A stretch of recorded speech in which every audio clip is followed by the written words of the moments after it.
This is a production of PBS Charlotte. This weekend off the record at CMS, a pay raise for teachers, a tip line for students, and a new math problem. More schools plus more apartments equals more traffic. Also, how working parents are coping with COVID when the kids are at home. At City Hall, Charlotte's transit plan off the rails maybe without a tax increase from Raleigh. And why can't we all just get along? An outgoing council member talks about COVID dysfunction on City Council. Plus, COVID isn't over, but COVID rent relief is, for now at least. And American Airlines cancels flights at the airport, not because of the snow, but because this business is slow. Lots to talk about next on PBS Charlotte.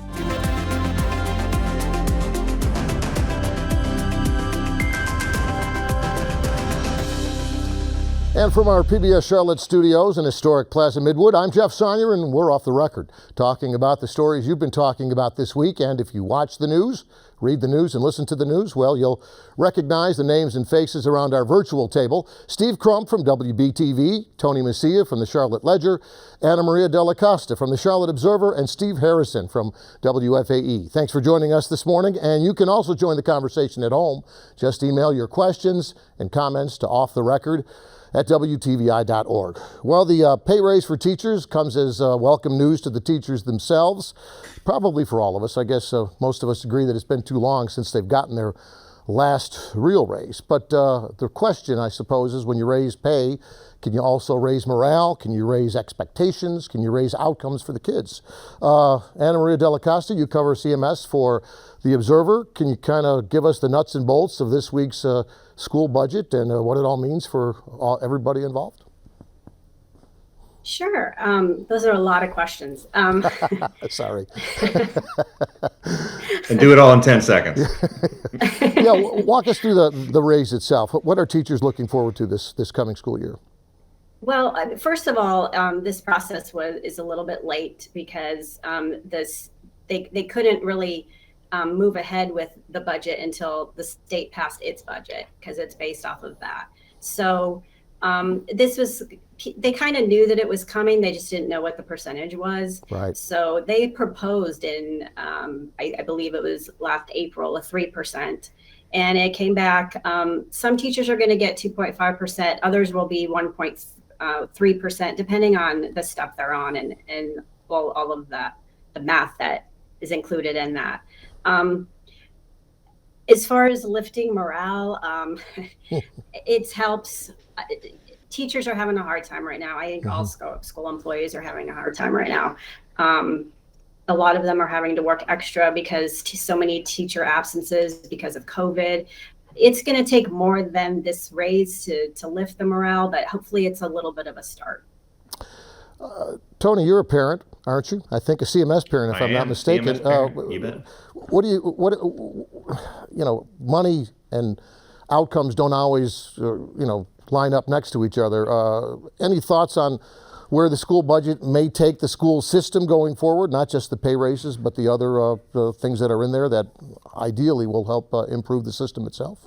Well, yeah, like Anna Maria said, it's a hard time for teachers and it's a hard time for CMS. They're going through a lot right now, dealing with COVID, dealing with some of these morale issues, staffing issues, test scores coming out of COVID. There's a lot on their plate right now. It's a difficult time, I think, for the school district. There are a lot of good things going on in the schools. I do have a son; he's a 10th grader.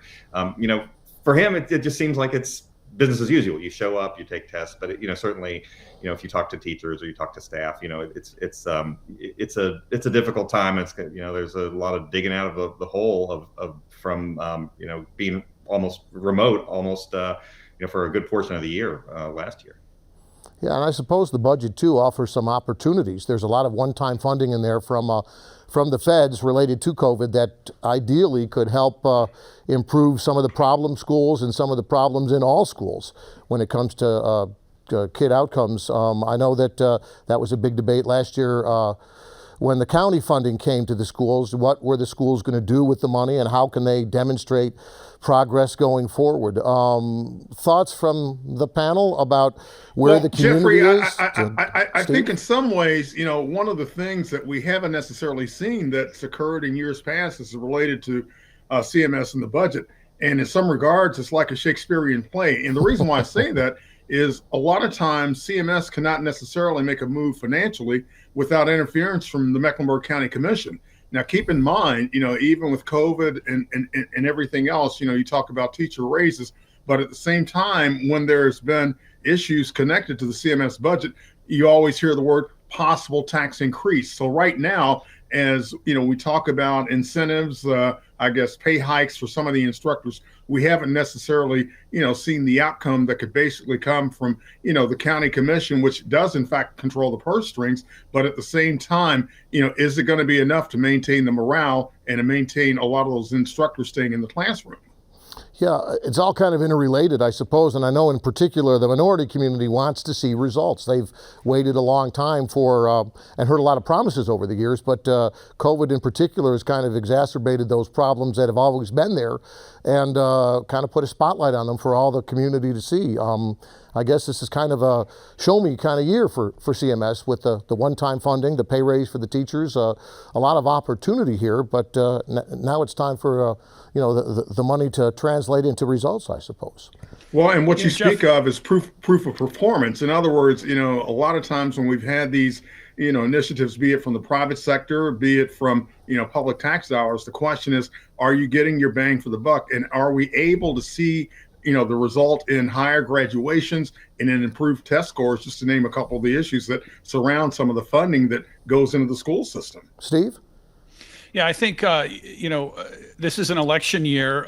The school board's district seats are going to be, there will be an election for those in November. It will be a year late because of the problems with the census. I think this will be one of the most contentious school board races in a long time because you've got some of these big issues that we've just talked about. You had the decision to have mostly virtual school in the last school year. That will be a big deal for a lot of people. On the other hand, like you just said, the achievement gap that was the key issue in this budget fight with the county last summer is very important. So there's kind of multiple issues going on, and I think that this November election is going to be very important. Yeah, you'll also have county commissioners running, and a lot of them will be talking about education and accountability as well. So, I mean, we may see more talk about education in this election than we've seen in quite a while, in particular local education. I know CMS also announced their tip line, their new safety app, I guess you'd call it, for students. Anna Maria, can you talk a little bit about what this means for students and what the expectations are at CMS with the tip line? First of all, I want to go back just 1 second to the other discussion. I think one of the things that I know that CMS teachers probably need to hear, or employees need to hear, that this isn't a problem that's happening just in CMS. COVID has played a heavy role, and there's a huge burden on all school districts. I'm hearing it from Union. I'm hearing it from Iredell. I mean, you're hearing it from everywhere that the teachers are overworked and there's absences in COVID. So I think that's something that needs to be said because it's, you do live in your world that you think, oh, it's just CMS. This is what's happening here, but it is happening everywhere. Yeah, that's a good point. Yeah, we're all kind of equally affected by the problems that just seem magnified at the big system, the CMS system, obviously. The tip line is a positive in CMS. They're expecting it's the Say Something app. They believe in school officials talking to students, talking to parents, believe that there's a fear of reporting if they see somebody having a gun in their backpack or they see something at school or they see something on social media. So they're launching this app. It's going to take a couple of weeks because they're training students and training schools as they go. So they're launching this app, and it's just a complete anonymous tip line that you can report anything. And they're hoping that students will feel more comfortable knowing that nobody can find out who actually gave the tip. And they're hoping it'll prod more students to, we know that saying, say something or see something, say something. So it's endorsed by the Sandy Hook promise. I think we all remember what happened with Sandy Hook in December 2012. And it's actually the state wanted to put in this say something or see something, say something app in 2019, December 2019 is when the state kind of rolled it out and said, hey, districts, come on board, do this. CMS is a little bit late on that. Their Union County has had the app for a while, so they've seen results. They've seen results, particularly in the mental health arena, as far as suicides and kids saying they wanted to harm themselves. They've seen in the Say Something app have an effect with that. Yeah, I think the timing is interesting, coming at a time when, what is it, a 10-year high on the number of guns that have been found in the schools. And I think the superintendent made a point to say this isn't just to report school violence, but you can report community violence. You can report domestic violence. I guess, not that violence has ever been ignored, but there seems to be an emphasis on how all those different problems are interrelated and oftentimes get played out in the schoolyard or in the classroom or in the hallways, I suppose. And it's obviously because of the amount of guns that they found on campus the beginning of the school year through December. Yeah. So this was one of the things that they said we need to implement immediately, and they have. A school-related story. Actually, before we move on, one last thing with Anna. Maria, you wrote a story this week about parents and COVID, and I know the snow days kind of put the spotlight on what we do when our kids are at home unexpectedly. COVID is kind of the eternal snow day, isn't it? At least it was for large parts of the school year last year and even this year. It's still a challenge for working parents in particular, isn't it? It's a huge challenge. I live in Union. I have a 10-year-old. He's 11 now. And I mean, I'm checking my email every night to make sure that, there's not, he doesn't need a quarantine or there's not a note about him being a close contact. And this is what parents are dealing with every single day. And the story was the fact that, while the rest of the communities kind of moved on a little bit. I mean, you can go to concerts, you can go to sporting events. If you're a parent, you're still stuck in this place where there's still a lot of restrictions, there's still a lot of rules to follow, and it can wreak havoc with schedules and having to move things around if all of a sudden your child needs to stay home or if they get sick. Yeah. It's an ongoing problem, and I guess it won't go away as long as COVID won't go away, at least for many parents. Speaking of the schools, we got a math lesson at City Council over the last couple of weeks, courtesy of CMS. As I mentioned in the open, more schools plus more apartments equals more traffic. We've been talking about traffic in this town for a long, long time, but this is just the most recent discussion about dealing with several problems all at the same time, including overcrowding in schools, overcrowding on roads, and where do we build housing. Anybody want to, lead the discussion on where we are with these new school projects in the south side of town? Yeah, I mean, the main ones that they're looking at that was in front of the city council this week were the proposal for the new high school in the Ballantyne area off of Johnson Road, and then a new elementary school across from Ardrey-Kell High School on Ardrey-Kell Road. And it's sort of interesting because, for years, South Charlotte and Ballantyne in particular have been clamoring for more schools. In relation to the elementary school on Ardrey-Kell, you now have some neighbors saying, well, hang on, some of the enrollment's down at some of these South Charlotte schools. Do we really need another elementary school in our backyard? I mean, really, their main objection, the residents' main objection, is really the apartments and what that's going to do to traffic. You have traffic. It's a problem down there on a lot of the major roads in the Ballantyne area, and so it's one of these things where it's sort of if we were having this discussion, we could have this discussion in 1992 as well. It's like Beauty and the Beast. It's like a tale as old as time, a song as old as rhyme. People saying, listen, we're all for creating more housing, but just if you do it next to me, I'm worried about what it's going to do for traffic and crime and things like that. So it's really, the other part of that, you kind of go the NIMBY, the not in my backyard, scenario. But at the same time, there's also the subplot that kind of comes through. You cannot necessarily these days in Charlotte-Mecklenburg talk about housing and building construction without bringing in the whole factor of affordable housing. Yep. So the other question becomes, how does that play into this whole role of not necessarily just schools, but traffic and population density as well? Yeah, and I think here's another thing to consider. In the past, the schools would come with a site and build a school. Now they're coming to council with a developer who wants to build apartments, and the school is kind of the trade-off, or at least maybe the carrot on the end of the stick. I assume with land becoming more expensive, schools with budgets that maybe can't afford land in the places where they want to build schools, we're going to see more of this, I think. Developers working with the school system, trying to identify areas that are good for the school system, but also good for where the developers want to build more apartments or condos or townhouses. And they're also saying it makes sense. You talk to the developers and they say, well, it makes sense from a land use perspective. Wouldn't it be great? Wouldn't it be great to have a school next to some apartments, and you can have teachers who live there. The one on Arby Kell has an affordable housing component to it, workforce housing. They can walk to school. We're trying to achieve all these goals that the city says it wants: walkability, not having to be in a car for 30 minutes. So that's sort of the pitch there as well. Yeah. To speak respectfully to my colleague Jeff here, Jeff, you and I both remember covering the 2005 plan, back when I had hair and your hair was a little bit darker. But the point that I'm trying to make is when you look at the transition as it relates to education in this community, it's kind of like, the tail wagging the dog, right, to use that analogy, from the standpoint it used to be. People would move to Charlotte and it would be like Mayberry. Oh, this is nice. This is nice. This is nice in terms of checking the boxes.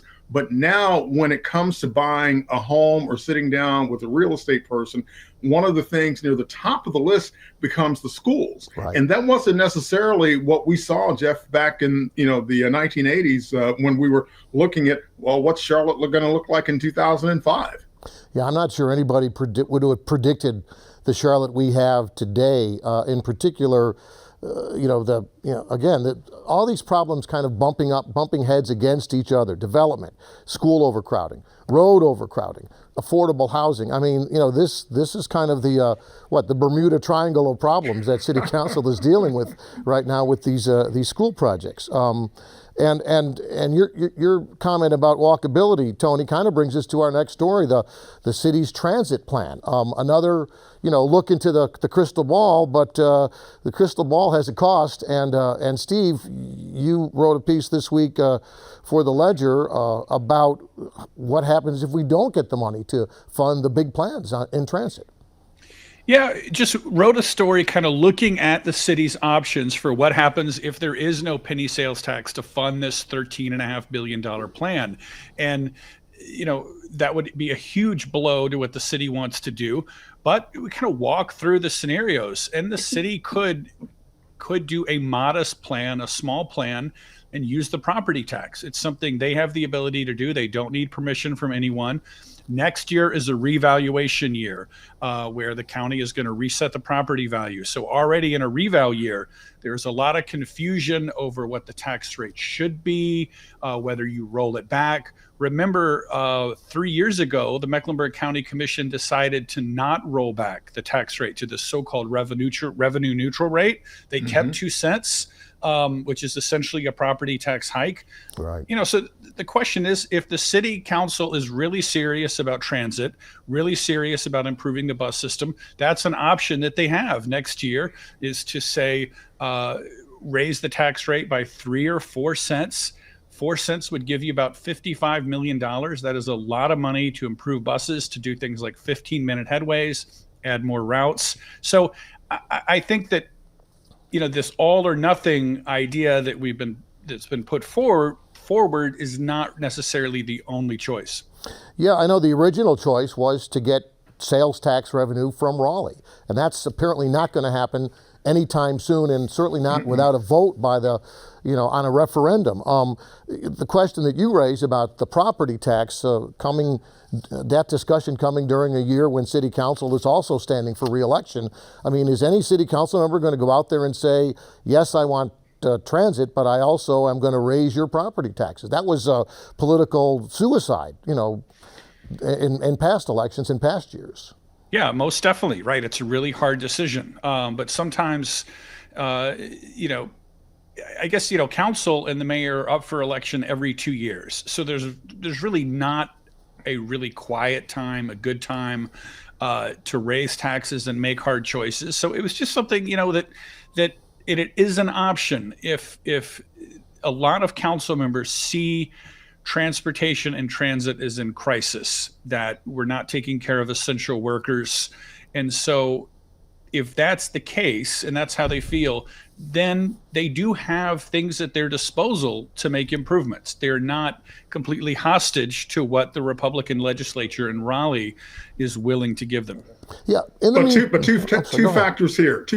One is, and you speak to Raleigh, which kind of goes back to the whole idiom of the great state of Mecklenburg, which is always Charlotte and Mecklenburg County has been, an island unto itself. But you always have to look at the dance that happens in the city and in this county every 2 years. Case in point, that is, you got, the school board, county commission being, up for election this year. You're not going to hear those candidates talk about a tax increase. If you're going to hear a tax increase, most likely it's going to come from city council. City council, the mayor, they're up for election next year. And it's doubtful that you will hear the words tax increase at the same time that they're all involved in a campaign year. At least that's been what conventional wisdom has seen, and demonstrated over the years. Yeah, and here's another thing to toss into the mix. Axios did an interview with Julie Eiselt, kind of an exit interview as she's leaving city council. And she talked about, I used the phrase council dysfunction. She didn't. But she talked about the lack of relationships on council, the lack of civility sometimes, and blamed a lot of that on the fact that council members don't meet face-to-face as much as they used to because of COVID and other. You really get the sense at City Hall, for whatever reason, that there is some dysfunction, and that dysfunction maybe leads to a little bit of decision paralysis. We've got big decisions to make, but nobody seems to be willing to make the decision. They just want to, toss grenades at each other. I don't know if that's an accurate assessment, but that is kind of what it seems like sometimes.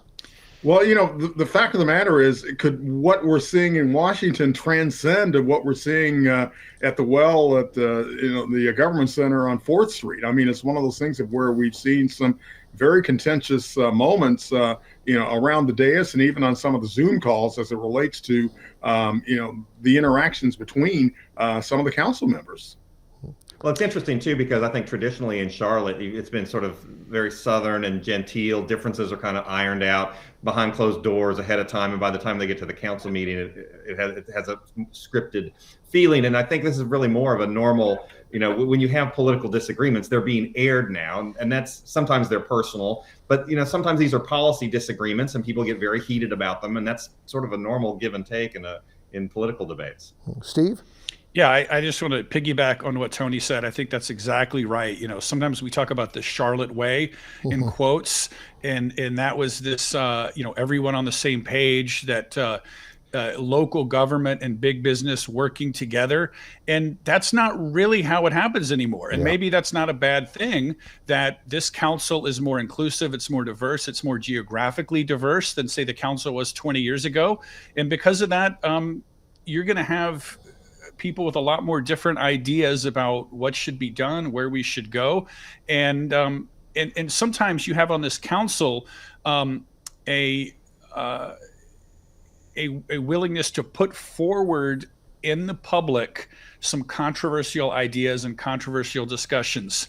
And there are times when council members say, wait, we haven't talked about that yet. Why are we moving forward with this now?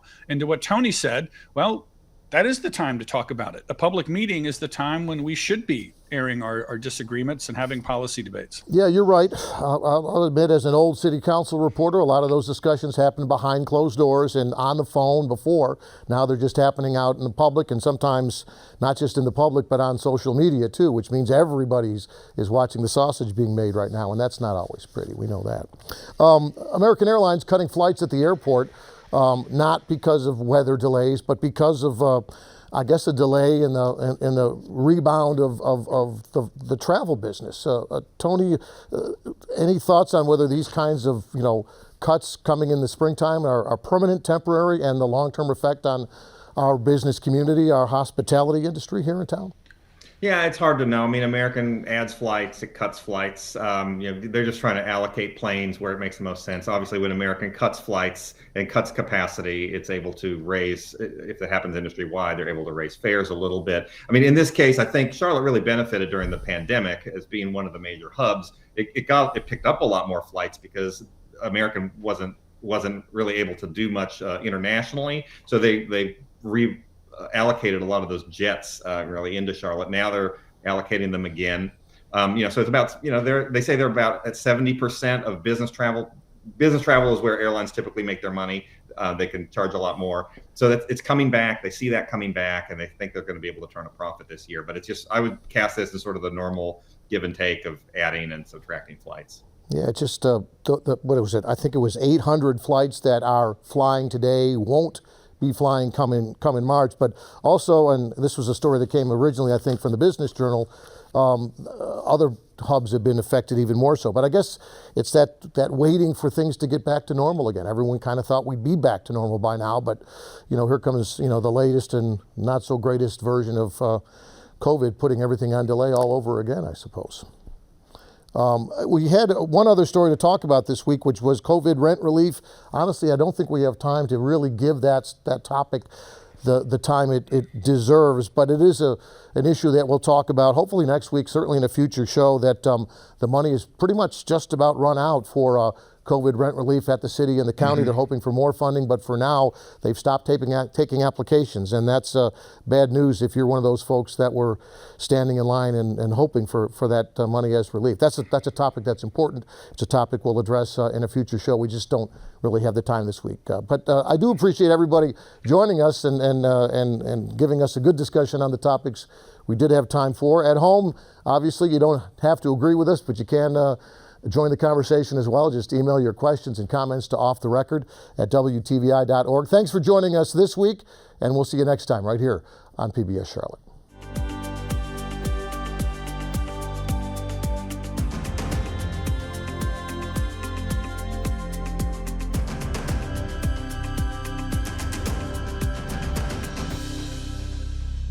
A production of PBS Charlotte.